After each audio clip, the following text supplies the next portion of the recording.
Welcome to the ExJW Show. I'm your host, Tony DuShane. This is episode 2 of the ExJW Show. The first one I did was a few weeks ago, and the first episode kind of really messed with my head. It brought up a lot of stuff that I thought I'd gotten over, and then I wonder, do I need to continue this? Do I need to continue the ExJW Show? And I think I do, for various reasons, but one, for my own mental health, I guess.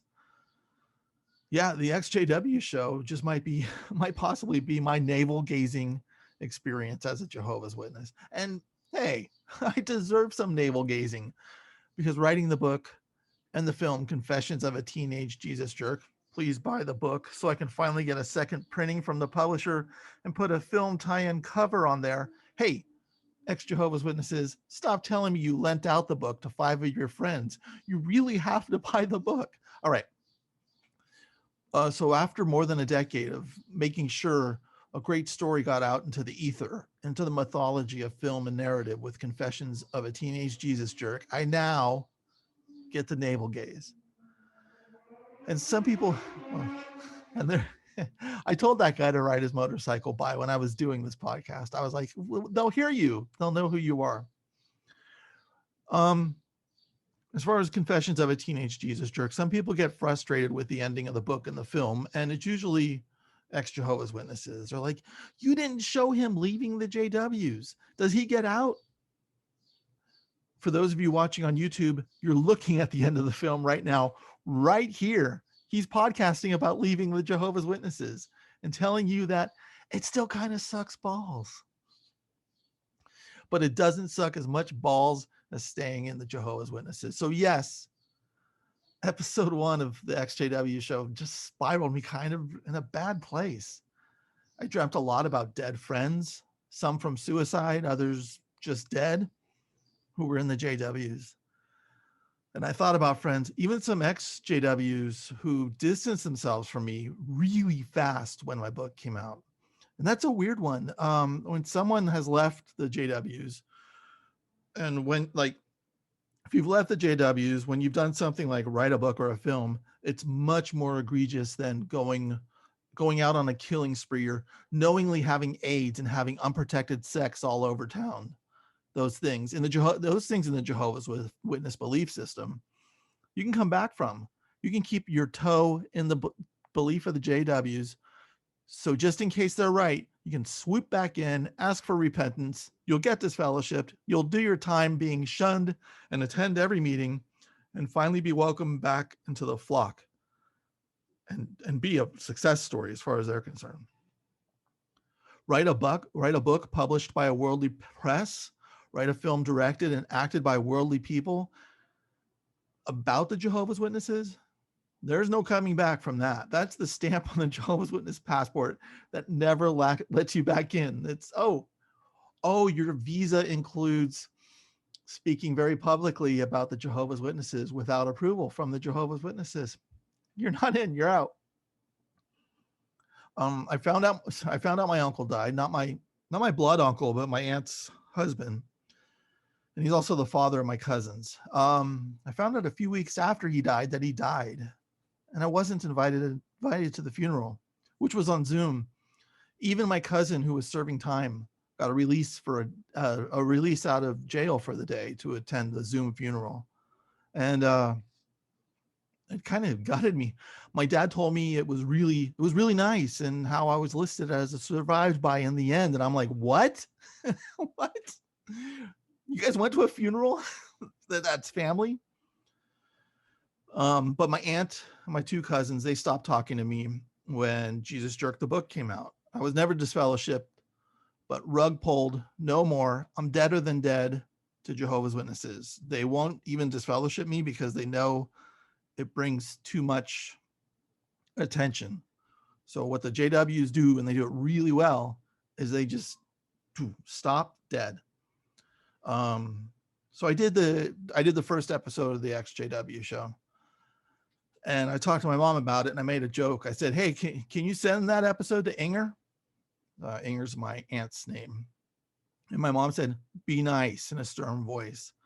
And it really gutted me. I mean, what did she mean, be nice? These people They see me as worse than dead for over a decade. They'll never talk to me, return phone calls, even invite me to my uncle's funeral.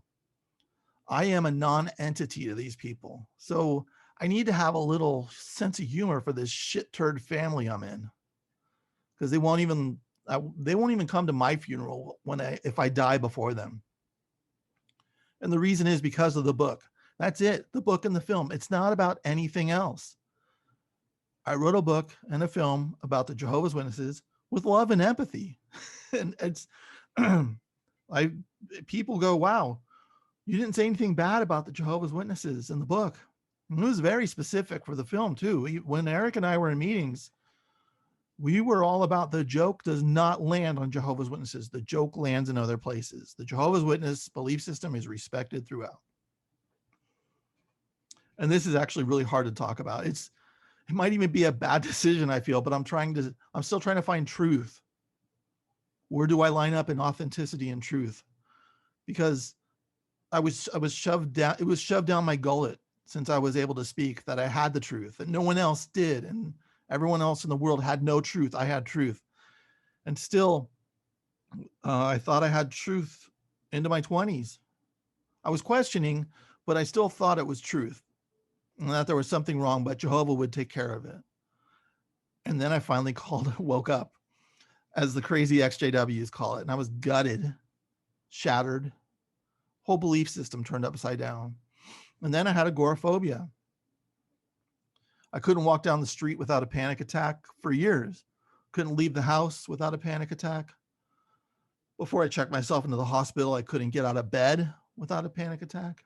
Going to the bathroom was a trip straight to anxiety hell. Knowing I was losing my mind, that I was going to die, that was the end of it. And then I went to the hospital. Do you feel suicidal? The intake nurse asked. Yes, I said. How are you going to do it? She said. I don't know, I said. Which was the right answer, because if I didn't want to be 5150 immediately, then that was the right answer. And I had the wrong answer though, because I had to wait a few weeks before being admitted. But those few weeks before being admitted, I had hope, and I was like, help is on the way. And even if help is not on the way, I can kill myself. Those were my options. This is after I wrote Confessions of a Teenage Jesus Jerk, and it was out. So I was admitted. My whole life changed for the better. I found coping mechanisms for agoraphobia and panic.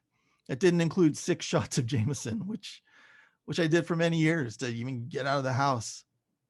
If any of you saw me in those days when I was doing readings and storytelling events in San Francisco, it wasn't the stage that scared the shit out of me. It was the ride to the club where I thought I was going to die for being outside. And then I'd have coffee when I got to the club or wherever I was reading, because I was pretty buzzed already. And then I'd get on stage, and that was the easiest part of it, to expose myself with these stories in front of hundreds of people, and sometimes fives of people. Whatever audience, I'm there. And early drafts of Confession of a Teenage Jesus Jerk, they were read during those years and told in storytelling fashion. All right, back to the hospital. So Confessions of a Teenage Jesus Jerk was already out for about a year or so, and I just gone through an absurd divorce. The ExJW divorces are quite different than regular divorce. And there were the Jack JW friends. Only weeks earlier, they were at my house, passed out drunk in the bathroom all night, or barely making it into a cab, drinking up all my liquor. And by the way, as a Jehovah's Witness, you can drink. They just say, do it in moderation, don't get drunk. But the funny thing is, they also say,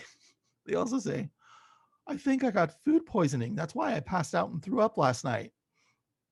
At the same time, they just finished 14 martinis. But sure, yeah, I guess it was the chicken McNuggets and the barbecue sauce that had you hugging the toilet bowl. There's lots of food poisoning stories in the Jehovah's Witnesses because they're drunk. But it was the cookie, so they don't get in trouble for being drunk. I digress. So Jack Jehovah's Witnesses were telling me, when I found out I was getting divorced, I didn't even know. And I found out all the cheating stuff that had been going on. I was like, my whole life was turned around. They were telling me it's a perfect time to come back to Jehovah. It was after I found out that, you know, she was cheating on me with worldly guys, but she told them I wrote an apostate book and I had that letter A on my forehead, and I was told it was my last chance and to not publish the book and come back to Jehovah. One close Jack Jehovah's Witness friend said he wished I had died instead of writing the book. And he was serious, because for Jehovah's Witnesses, dying is better than talking publicly in any way about Jehovah's Witnesses that isn't preaching from their specific format. One close friend, and I use friend loosely. It's funny. See, I was the guy that I hadn't been to meetings in 7 years. I went to the once a year memorial. That was just, you know, oh, okay, he's still around. But all these people found ways to hang out with me for free concert tickets, for meeting musicians, for screenings of films that hadn't been released yet, but to meet the directors who did them before. These people were up my ass for that for years. And then the apostate book that had been written that didn't have a publishing deal yet. That's what shut everything down. And there was nothing about, there was no concern about my heart being broken, about, you know, ending a marriage, nothing. It was about come back to Jehovah or you're dead. If you don't, you're worse than dead. But at the same time, don't get me wrong, betrayal takes two and a bad marriage takes two. And now I realize, it took me some time to realize that there was a lot of my part in it. I stayed in it and I take responsibility for my half. But when you're at that moment, when you find out you've been cheated on and all the lies start just piling up, there's a need for some comfort before coming back to earth, you know? And all I got was pure seething anger from these people who were sometimes I was cleaning up their barf the next day because they were so wasted at my house before the apostasy came down. Which now I have to say, now I got to say I'm grateful for all this. And you know how sometimes things work out for the best and sometimes timing is too weird? So I wrote Confessions of a Teenage Jesus Jerk while I was still married.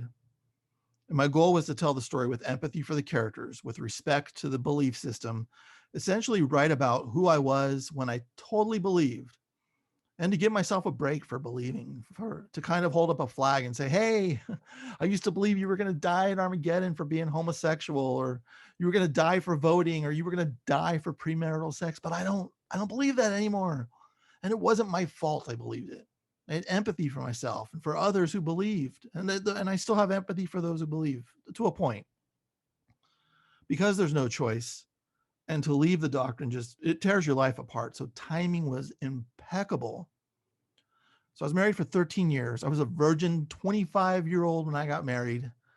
And the last 3 years of my marriage, she'd been cheating and setting up the divorce. And those were the 3 years of the marriage that I was working on Jesus Jerk about 5 hours a day.